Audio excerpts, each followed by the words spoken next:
Bismillahirrahmanirrahim. Nawaitu ta'alluma wa ta'lima wa tadhakura wa tadhkira wa naf'a wal intifa'a wal ifadata wal istifadata wal hitha ala tamassuki bi kitabillahi wa sunnati rasulillah sallallahu alaihi wasallam wa du'a ilal huda wa dilalata alal khairi ibtigha'a mardatihi wa qurbihi wa thawabihi wa husnil khatimah ma'al lutfi wal afiyah wa salahil aqibah. Bismillahirrahmanirrahim. Alhamdulillahi rabbil alamin wa bihi nasta'inu ala umuri dunya waddin. Salatu wassalamu ala rasulillah Sayyidina wa habibina wa syafi'ina wa maulana Muhammadin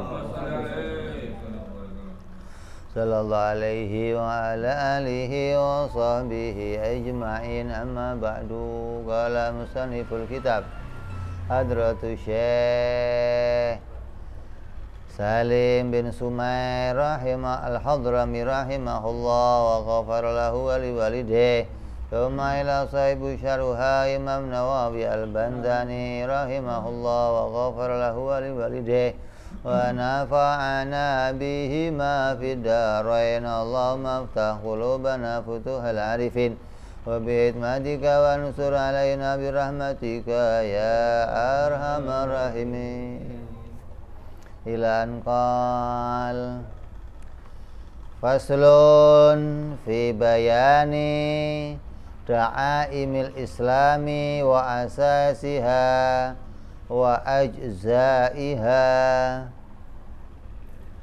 Berikutnya akan menerangkan pasal tentang penjelasan tiang-tiang penyangga agama Islam, asas-asasnya atau pokok-pokoknya atau dasar-dasarnya agama Islam dan bagian-bagian atau furuk-furuknya dalam agama Islam. Jadi pasal menjelaskan tentang usul dan furuknya agama Islam, furu'uha wa usuluha.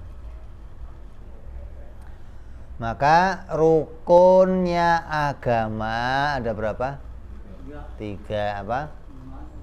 Iman, Islam, ihsan. Itu rukun agama. Maka kita akan bahas satu persatu dari rukunnya agama. Arkanul Islami khamsatun. Salah satu rukun agama adalah Islam. Artinya untuk kalau Islam itu kita gambarkan bangunan, untuk membangunnya butuh 3 perkara. Untuk membangunnya butuh, yaitu ada bangunan Islam, ada bangunan iman, ada bangunan ihsan. Maka bangunan Islam itu ada 5 bangunan. Untuk mendirikan bangunannya ada 5 bangunan. Artinya kalau orang mau mendirikan salah satu bangunan Islam, maka yang harus dikerjakan 5 perkara. Fala yambani bi ghairiha wa idhafatul arkani min idhafatil ajza'i ilal kull. Maka Islam tidak dapat terbangun dengan selainnya. Maksudnya rukunnya Islam ya hanya 5 ini, nggak ada lainnya lagi, nggak ada. Kalau orang nggak membangun 5 ini, maka berarti dia tidak membangun Islam.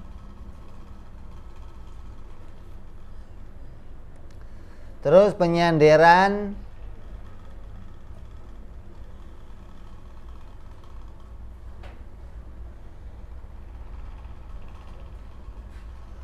Penyenderan kalimat rukun disenderkan kepada Islam ini adalah idhofatil juz ilal kulli.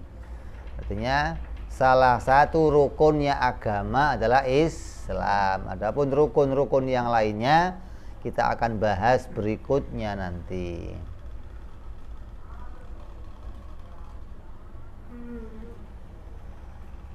Ai ada aimu wal asasu wa ajza'ul lati yutarakkabul islamu minha khamsatun fala yakunu min ghairiha.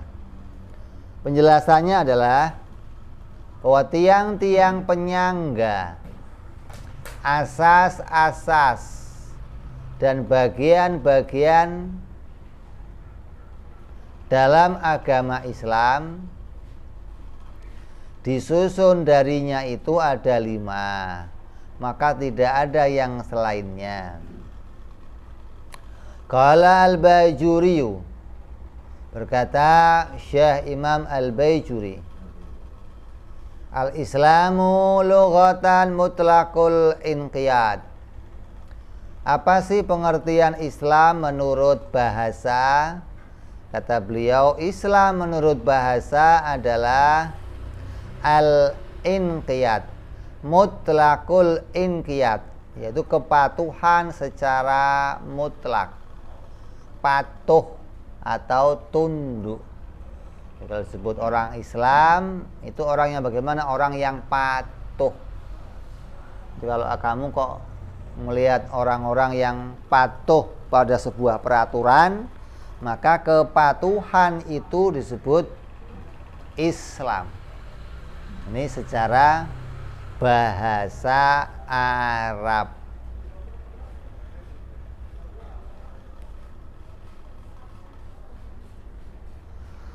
Sawa'un kanat lil ahkami syar'iyyah aw li ghairiha. Baik itu kepatuhan kepada hukum-hukum syariah atau kepada hukum-hukum yang lain. Kamu patuh lalu lintas, patuh prokes, patuh sama istri, enggak, masih jangan patuh. Maka patuhnya kita kepada semua hukum-hukum itu disebut namanya sebagai ketundukan atau kepatuhan, maka disebut itu Islam. Wa syar'an, adapun secara bahasa lalu istilah agama, Islam itu apa? Islam itu adalah inqiyadu lil ahkami syar'iyyati, yaitu kepatuhan atau ketundukan kita kepada syariah-syariah yang dibawa oleh Nabi Muhammad sallallahu alaihi wasallam. Jadi tunduknya kita kepada aturan agama Islam, maka disebut orang itu orang Islam, karena dia tunduk kepada aturan yang dibawa Nabi Muhammad sallallahu alaihi wasallam. Wakila al-islamu huwal amalu. Ada lagi perkataan dari ulama yang lain berpendapat Islam itu adalah amal ibadah atau dohir, bangunan yang paling nampak dari agama adalah bangunan Islam. Nah, kalau kita ukur agama itu menjadi bangunan, iman itu pondasinya, Islam itu tiang-tiangnya yang nampak sebagai penyangga, terus ihsan adalah atapnya atau kesempurnaan dari rumah tersebut. Maka yang paling nampak adalah tiang-tiangnya, maka dia mengatakan Islam itu adalah amal. Karena yang paling nampak dari seorang muslim adalah amal-amalnya yang dohir. sholat, puasa, haji, ini yang nampak. Kalau pondasinya nggak kelihatan. Itu pengertian Islam menurut bahasa dan menurut istilah. Terus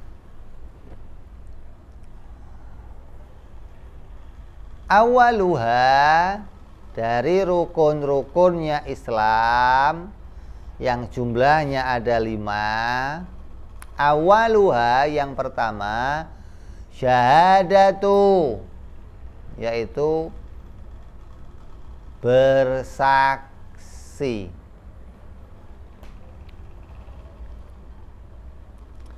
Kewajiban pertama manusia yang ingin menjadi seorang muslim, maka kewajibannya adalah masuk ke dalam agama Islam. Adapun caranya masuk ke dalam agama Islam adalah cukup dengan mengucapkan 2 kalimat syahadat. Jadi kalau ditanya, tapi kan saya jadi orang Islam, Islamnya keturunan, Bib. Nggak ada Islam keturunan, nggak ada. Kalau Islam keturunan, sedunia Islam semua. Karena Nabi Adam Islam, anaknya, cucunya Islam semua, no, berarti.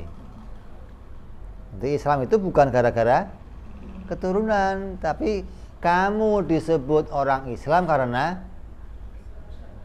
mengucapkan 2 kalimat.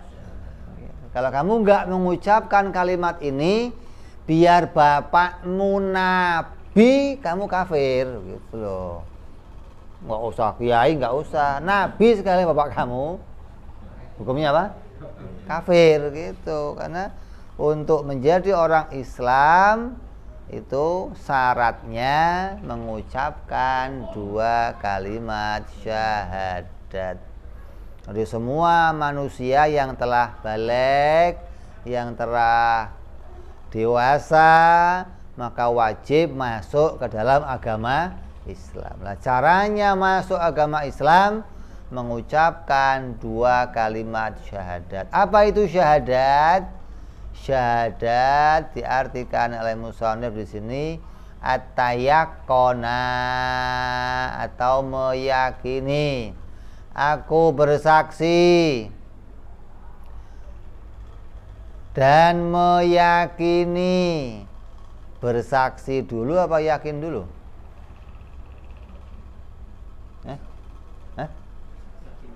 Bersaksi dulu apa yakin dulu? Yakin dulu baru? Ya. Yakin dulu baru? Gimana sih? Bersaksi baru? Yakin belakangan. Bagaimana bisa yakin kalau nggak menyaksikan? Kamu mendapatkan berita kalau Allah itu Tuhan. Berita nggak itu? Berita kan? Kalau yang nggak berita gimana? Kamu lihat sendiri Allahnya, ini Allah. Nah, kamu lihat sendiri namanya. Ada berita yang lain, di depan ada tabrakan. Namanya apa itu? Berita. Kamu percaya? Biar yakin berita itu benar gimana? Menyaksikan. Setelah menyaksikan, baru yakin. Oh, benar.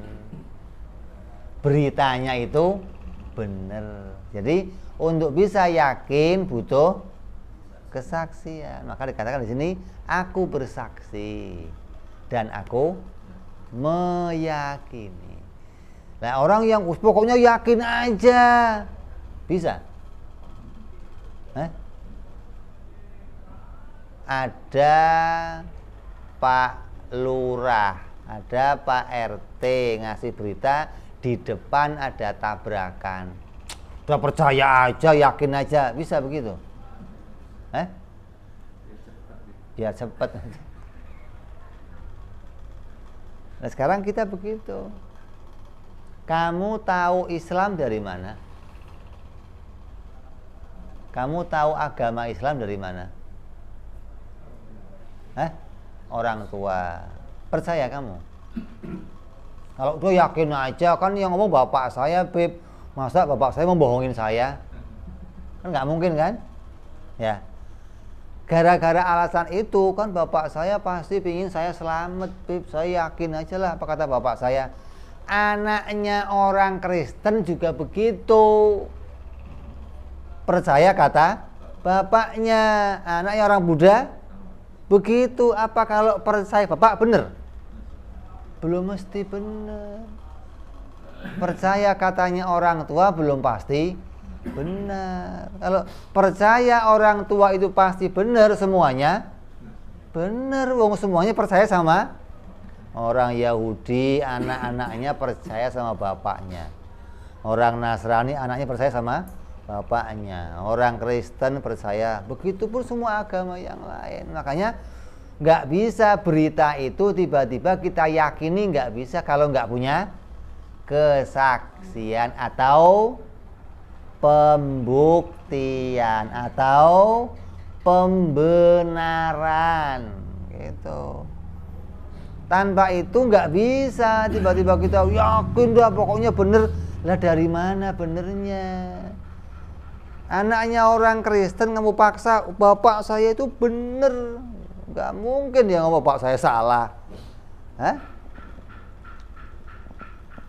Jadi kita jangan sampai menganggap oh yang bener mah bapak saya. Oh nggak bisa. Kita harus objektif. Di mana titik kebenarannya, di mana titik pembuktiannya, objektif hingga kita bisa menyatakan agama Islam adalah agama yang benar karena saya punya pembuktian.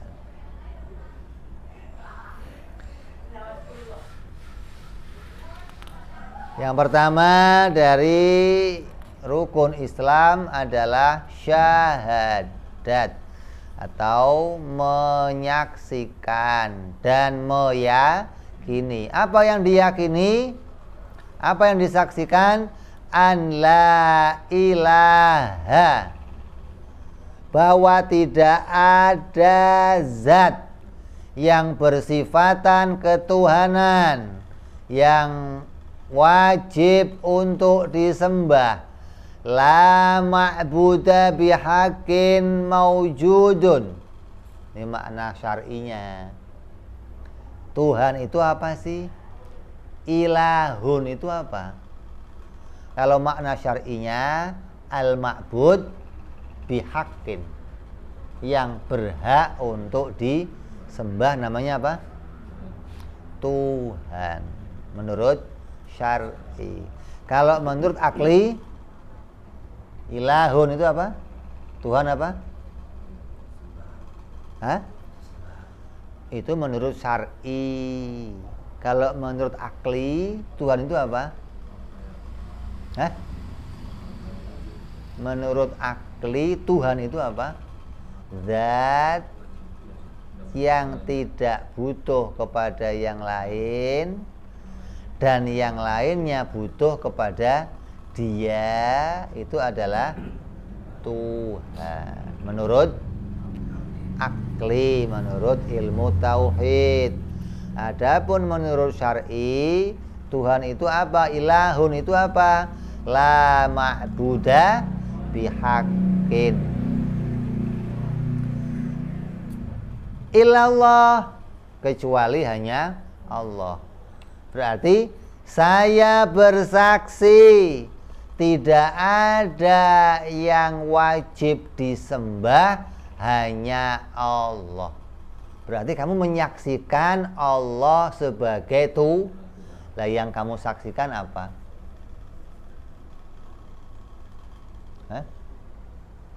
Yang kamu saksikan apanya? Sifat dan kerjaan. Yang disaksikan? Sifat-sifat Allah. Kalau nggak menyaksikan sifat-sifat Allah, berarti kamu saksi palsu. Kamu nggak menyaksikan apa-apa tapi menuduh. Fitnah itu namanya. Lah kalau menyaksikan gimana? Oh, saya menyaksikan Allah wajib adanya, mustahil tiadanya, wajib tidak berawal, wajib tidak berakhir, wajib berbeda dengan makhluk, sampai 20 sifat. Dengan kesaksian itu saya menyaksikan Tuhan itu hanya Allah. Nah, itu punya saksi kamu. Kenapa? Karena sifat-sifat itu tidak ada pada selain Allah, hanya ada pada Allah. Ini namanya kesaksian. Yang disaksikan apa? 3 perkara. Apa? Wajib, mustahil, jaiz. Kamu nggak ngerti 3 ini, kamu bohong kalau kamu bersaksi. Jadi 3 inilah kesaksian kita kepada Allah. Illallah, yang Tuhan itu hanya Allah, yang bersifatan wajibul wujud, wajib qidam, wajib baqa, wajib mukhalafah sampai mutakalliman. Illallah, hanya Allah, enggak ada pada yang lain. Wa huwa mutasifun bikama bikulli kamalin, dan Tuhan itu adalah yang bersifatan dengan kesempurnaan, la nihayatan lahu, yang tidak terhingga, wala ya'lamuhu illa huwa, dan sifat-sifat kesempurnaan Allah yang tidak terbatas itu hanya Allah yang tahu. Kita tahunya berapa? 20 yang wajib, 20 yang 1 yang jaiz. Tahunya itu. Lah kalau Allah yang la nihaya, semua sifat kesempurnaannya diketahui oleh Allah. Terus wa munazzahun an kulli naqsin, dan maha suci dia dari segala macam kekurangan. Wa munfaridun bil milki, dan yang berkesendirian di dalam penguasaan. Wa tadbiri wahidun, dan yang mengatur segala sesuatu. Wahidun fi dzatin, esa pada zatnya. Wahidun fi sifatin, esa pada sifatnya. Wa wahidun fi af'alin, dan esa dalam perbuatannya. Ini kesaksian kita kepada Allah. Kamu nggak menyaksikan ini, lah kamu ngomong apa? Sama aja kamu itu ngelindur. Kamu tahu orang ngelindur? Gimana sih? Ngigo itu gimana? Ngomong begitu ditanya, tadi kamu ngomong apa? Emang saya ngomong apa? Ngomong apa? Itu namanya kamu ditanya asyhadu alla ilaha illallah, tanya kamu ngomong apa tadi?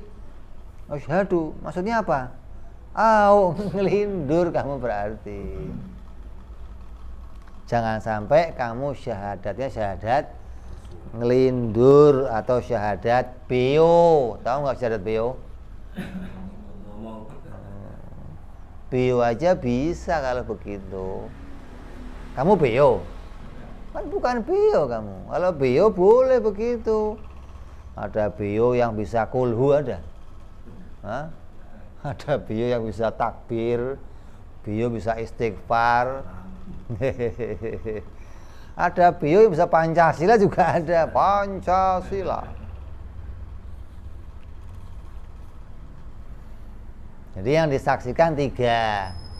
Allah wajib bersifatan dengan ketuhanan, dan yang mustahil Allah tiada, mustahil Allah berawal, mustahil Allah berakhir, sampai mustahil Allah bisu. Terus apa lagi? Dan Allah bebas menjadikan segala dan meniadakan segala sesuatu. Ini harus disaksikan juga. Karena banyak orang menganggap Allah itu wajib menjadikan. Oh, itu bukan ahli sunnah, namanya Mu'tazilah. Kita ahli sunnah meyakini menciptakan alam hukumnya jaiz bagi Allah. Allah boleh mematikan anak kecil. Allah boleh menjadikan anak kecil sakit, sengsara, padahal nggak punya dosa. Allah boleh mematikan anak-anak muda yang masih sehat, perkasa, kuat, generasi penerus bangsa, tiba-tiba mati. Allah boleh memanjangkan umurnya orang-orang tua yang udah jompo, udah disumpahin banyak orang, masih panjang umur aja nih orang nggak mati-mati. Kenapa? Allah yang panjangkan usianya. Dan Allah boleh aja menjadikan musibah kepada orang-orang muslim, menjadikan kesehatan kepada orang-orang kafir. Hukumnya apa? Jaiz, kebebasan bagi Allah. Ini iman kita, ini kesaksian kita kepada ketuhanannya Allah. Ini kalau kita melihat sekarang kejadian sekarang ini, kamu nggak boleh heran. Oh, si anu tiba-tiba mati, si anu tiba-tiba mati, si ini sakit. Kenapa itu? Ajal, ketentuan Allah. Penyakit corona itu nggak nyerang orang sembarangan, enggak. Enggak, kayak nyamuk lah. Nyamuk itu banyak, terus nyerang sono, nyerang sini, sembarangan enggak itu? Kalau orang yang enggak ngaji, nyamuk dikira sembarangan. Nyamuk kan enggak ada otaknya, Bib. Nyerang siapa aja ya ngawur, dia enggak tahu. Enggak ada. Allah yang menentukan siapa yang akan sakit corona, siapa yang akan digigit nyamuk, siapa yang akan sakit, siapa yang akan mati. Itu ketentuan Allah, enggak terjadi dengan sendirinya. Itu kesaksian kita. Kalau kamu sudah menyaksikan Allah sebagai Tuhan, maka segala kejadian harus dikembalikan kepada Allah. Kalau kamu ngaku Allah sebagai Tuhan, tapi ada kejadian yang tidak kamu kembalikan kepada Allah, kesaksian kamu palsu, kesaksian kamu bohong, kesaksian kamu hanya ngelindur, bio, komplit dah udah. Ya, jadi nyaksiin apa? Nyaksiin 3 yang wajib bagi Allah, yang mustahil bagi Allah, yang jaiz bagi Allah. Itulah isinya syahadat. Itulah yang namanya kesaksian. Terus wa anna Muhammadan Rasulullah, dan aku bersaksi, wa asyhadu, dan aku bersaksi bahwa Nabi Muhammad sallallahu alaihi wasallam bin Abdillah bin Abdul Muttalib bin Hashim bin Abdi Manaf itu adalah utusan Allah. Pernah ketemu kamu? Hah? Kok nyaksiin?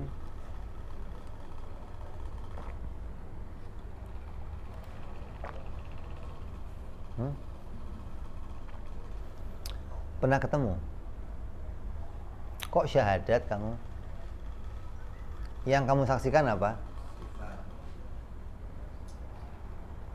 Yang disaksikan apa? Wajib, mustahil, jaiz. Walaupun saya nggak menyaksikan fisiknya, saya menyaksikan kerasulannya. Saya menyaksikan kepengutusannya Allah kepada dia. Dengan apa? Agamanya sampai kepada saya. Maka pembawa agama ini yang diutus oleh Allah pasti orang yang wajib benar, mustahil salah, wajib tablek, mustahil menyimpan ilmu, wajib pinter, wajib amanah. Ini yang kita saksikan. Tidak mungkin pembawa agama ini orang yang pembohong. Tidak mungkin pembawa agama ini orang yang bodoh. Gak mungkin pembawa agama ini orang yang tukang khianat. Kenapa? Karena dia utusan Allah. Dan tahu pula yang jaiz bagi Nabi, yaitu sifat-sifat kemanusiaannya yang tidak sampai mengurangi derajat kemuliaannya. Saya bersaksi para Nabi utusan Allah, dan para Nabi semuanya dijaga oleh Allah dari memiliki sifat-sifat yang kurang sempurna. Waqtalafal ulama fi bi'tsatin Nabi sallallahu alaihi wasallam ilal malaikati ala qaulain. Kemudian ulama berbeda pendapat, Nabi Muhammad itu diutusnya kepada siapa ya? Apakah diutus kepada malaikat atau kepada yang lain selain malaikat, manusia, jin, siapa nih? Nah, ulama berbeda pendapat. Wajazamal al-Halimi wal Baihaqi annahu lam yakun mab'utsan ilaihim. Berkata Imam Al-Halimi dan Imam Al-Baihaqi, beliau berdua mengukuhkan bahwasannya Nabi tidak diutus kepada para malaikat. Jadi diutusnya kepada siapa? Manusia dan jin. Wa rajaha as-Suyuti wa Syekhu At-Taqiyuddin As-Subki annahu kana mab'utsan ilaihim, bahwa para nabi diutus oleh Allah kepada para malaikat. Ini menurut pendapat ulama yang lain. Wa zada As-Subki annahu sallallahu alaihi wasallam mursalun ila jami'il anbiya'i wal umami sabiqah. Sampai Imam Suyuti mengatakan Nabi Muhammad juga diutus kepada seluruh nabi-nabi yang sebelumnya dan umat-umat sebelumnya. Coba, padahal lahirnya belakangan, tapi diutus kepada.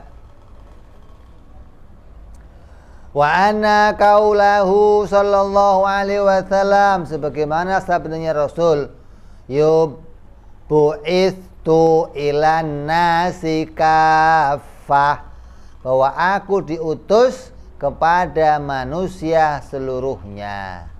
Syamilun, hal ini memuat atau mencakup lahum min ladun Adam ila qiyamatis sa'ah. Berarti kalimat ini, hadis ini menunjukkan, oh yang termasuk umat Nabi adalah manusia sejak zaman Nabi Adam sampai nanti hari kiamat. Warajahahul al-Barizi wa zada annahu mursalun ila jamil hayawanat wal jamadat min ramlin wa hajarin wa madarin. Ditambahkan lagi oleh Syekh Al-Barizi, beliau memastikan bahwa Nabi Muhammad sungguhnya diutus juga kepada seluruh hewan, benda-benda mati seperti kerikil, bebatuan, rerumputan, dan juga tumbuh-tumbuhan. Wazida ala dzalika annahu mursalun ila nafsihi. Ditambahkan lagi sampai beliau diutus pada dirinya sendiri. Dzakara dzalika fi tasjinil araik, dituturkan dalam kitab Tasjinil Araik. Nabi sallallahu alaihi wasallam bersabda, wa ursiltu ilal khalqi kaffah, dan aku diutus kepada makhluk seluruhnya.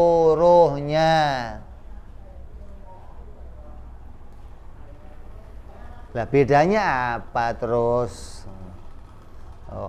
Diutusnya Nabi kepada manusia dan jin membawa apa? Taklif, membawa beban perintah yang harus ditanggung oleh manusia dan jin. Jadi Nabi itu benar diutus oleh Allah kepada semuanya. Jangankan kok kita manusia, jin. Sebelum kita, para nabi sebelum kita juga Nabi diutus pada mereka. Jangankan mereka, sampai kepada malaikat Nabi diutus pada malaikat, diutus kepada hewan-hewan, diutus kepada tumbuh-tumbuhan, diutus kepada batu-batuan. Lalu diutusnya untuk apa? Kalau untuk ngasih perintah, mungkin enggak? Nabi diutus kepada batu untuk ngasih perintah. Batu. Oh enggak. Nabi diutus kepada hewan, bukan untuk ngasih perintah. Nabi diutus kepada tumbuhan, bukan untuk ngasih perintah. Diutusnya untuk ngasih perintah hanya kepada manusia dan jin. Namanya apa? Taklif. Makanya kita yang menerima namanya apa? Mukallaf. Karena Nabi datang membawa taklif. Penerimanya namanya mukallaf. Adapun Nabi diutus oleh Allah kepada nabi-nabi sebelumnya, kepada umat sebelumnya, kepada malaikat, kepada hewan-hewan, tumbuhan, batu-batuan. Nabi datang kepada mereka semuanya untuk apa? Tasyrif, untuk dimuliakan. Allah perintahkan Nabi mendatangi mereka semua agar Nabi dimuliakan oleh mereka semuanya. Nabi datang ke malaikat. Malaikat ngapain? Sungkem. Fasajada illa iblis. Malaikat semuanya sungkem kecuali iblis. Jadi diutusnya Nabi kepada malaikat bukan membawa perintah taklif, bukan. Malaikat sebelum didatangi Nabi sudah patuh kepada Allah, sudah tunduk kepada Allah, sudah ikut perintahnya Allah, hingga Nabi datang tidak membawa perintah lagi kepada malaikat. Ini pendapat yang paling kuat. Terus ngapain? Oh, datangnya Nabi ke mereka agar Nabi mendapat kemuliaan dari mereka, dihormati oleh mereka, disungkemi oleh mereka. Begitupun Nabi datang kepada para hewan. Untuk apa? Hewan-hewan tunduk kepada para nabi, memuliakan Nabi. Assalamualaikum ya Rasulullah. Tumbuh-tumbuhan asal Nabi lewat, Assalamualaikum ya Rasulullah.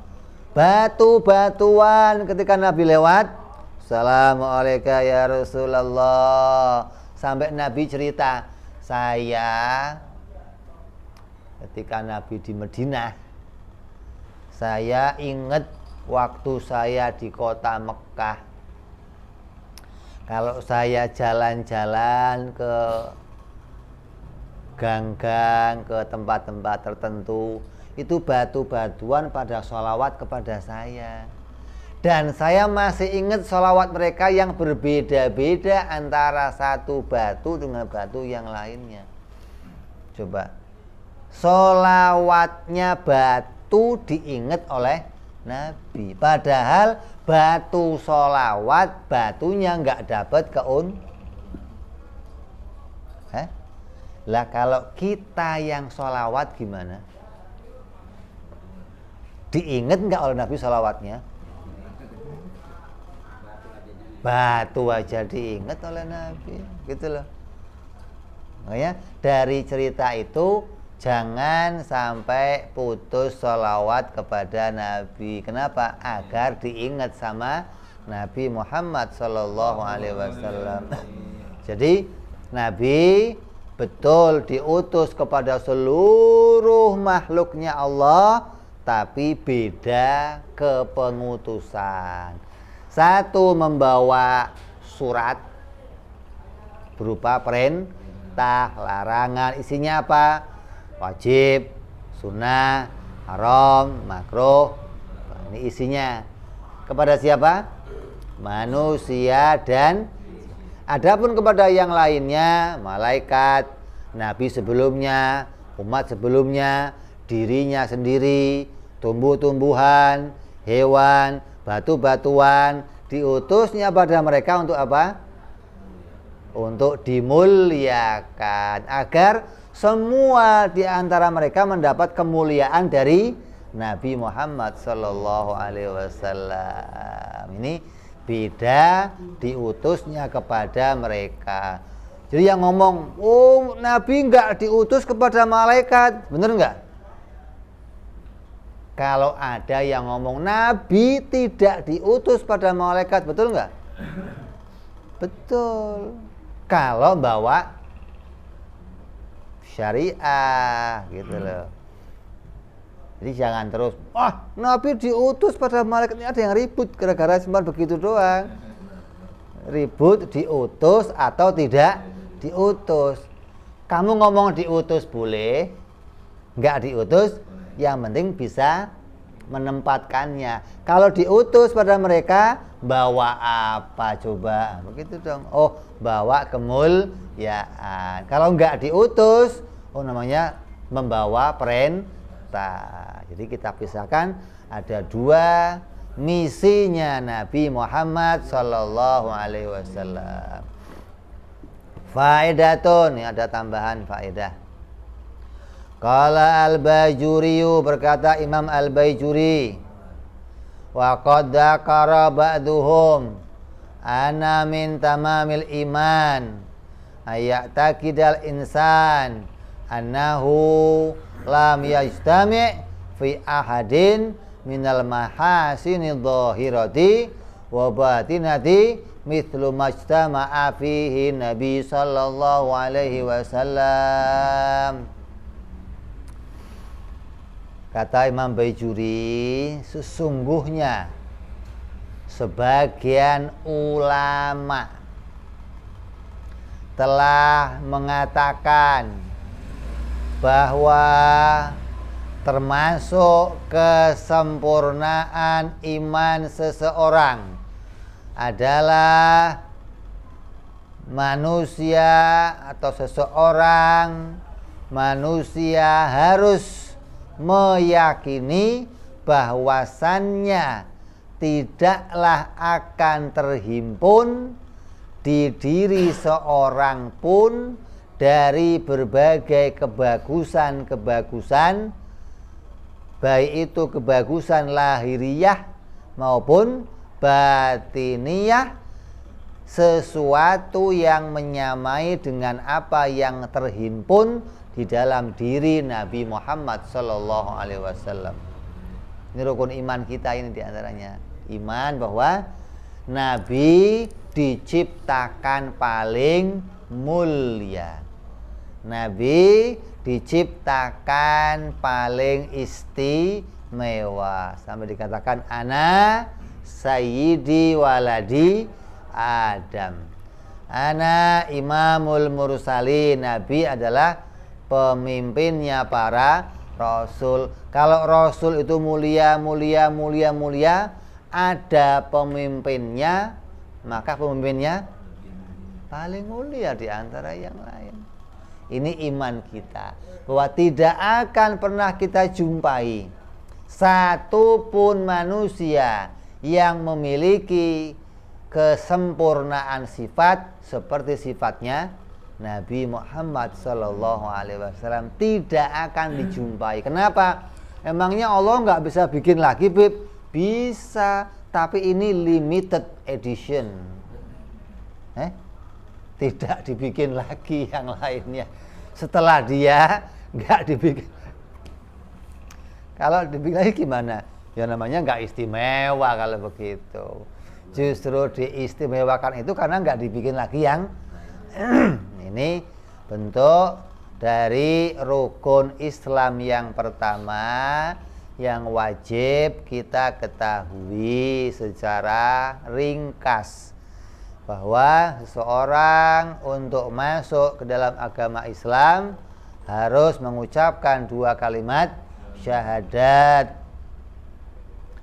Dan nanti dalam ilmu tauhid disertai pula mengerti maknanya. Artinya disertai punya kesaksian kepada wajib, mustahil, jaiz, baik itu untuk menyaksikan kepada ketuhanannya Allah ataupun menyaksikan kenabian Nabi Muhammad Sallallahu Alaihi Wasallam. Inilah yang kita saksikan. Kalau kamu mulutnya mengucapkan asyhadu disertai mengerti makna ini, maka syahadat kamu sampai ke akhirat. Tapi kalau syahadat kamu tidak disertai mengerti yang wajib, yang mustahil, yang jaiz, syahadat kamu hanya sampai di dunia. Kamu dapat keuntungan syahadat tapi cuman di dunia. Apa keuntungannya? Apalagi darah kamu dijaga oleh seluruh umat Islam. Tidak boleh satupun orang menumpahkan darah kamu, kecuali mau cuci darah loh. Terus boleh kawin sama anaknya orang Islam. Sembelihan kamu boleh dimakan oleh yang lain. Kalau kamu sakit boleh ditengokin. Kalau mati boleh disolatin. Kalau ada pembagian harta perang, kamu kebagian. Ini keuntungannya orang ngucapin, tapi cuman di dunia. Tapi kalau disertai mengerti maknanya yang wajib bagi Allah, mustahil dan jaiz, begitupun bagi Rasul, maka syahadat kamu langgeng terus sampai nanti ke akhirat. Mudah-mudahan syahadat kita diterima oleh Allah di dunia sampai di akhirat. Amin ya rabbal. Insyaallah kita teruskan rukun Islam yang kedua, yaitu sholat. Wallahu a'lam bishawab. Ila hadratin Nabi. Fatihah. A'udzu billahi minasyaitonir rajim. Bismillahirrahmanirrahim. Alhamdulillahi rabbil alamin arrahmanir rahim maliki yaumiddin. Iyyaka na'budu wa iyyaka nasta'in ihdinas siratal mustaqim. Siratal ladzina an'amta 'alaihim ghairil maghdubi 'alaihim waladdallin. Amin. Ya Rabbana tarabna wa annana asrabna laladha fatub alaina tauba taghsil kulli hauba salana urati wa amini rawati wa ufir li walidina rabbi wa mauludina walali walihwani wa sairil hillani mahabbah au suhbah wal muslimina ajma' amina rabbi fadlan wa judan manna la biktisabi minna rasulina dhabi kulli suli salam rabbi alaihi andal habbi wa alihi wa sahbihi dada ta'zi suhbi walhamdulillahi fil badi wa tanahi subhana rabbika rabbil izzati amma yasifun amun alal mursalin walhamdulillahi rabbil alamin.